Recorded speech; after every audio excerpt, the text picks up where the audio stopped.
I will open by just a small comment saying that when we look at the academic literature on relationships of Korea and the Middle East in general, and Israel in specific, we see that all scholars focus on economic relations, diplomatic relations, security relations, and no work has been done on the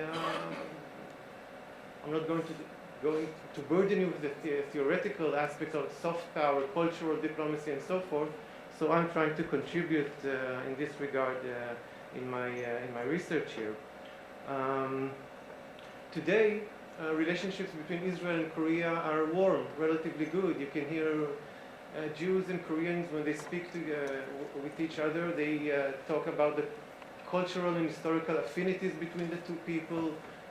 There are mutual interests and so forth, but this has not always been the case. When we look at the 60s and the 70s, relations were sometimes rather cool, and relationships between the two countries were established only in 1962.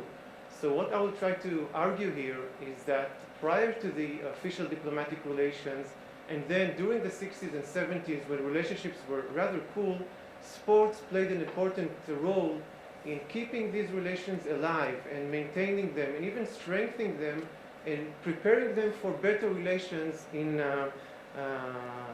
at the future.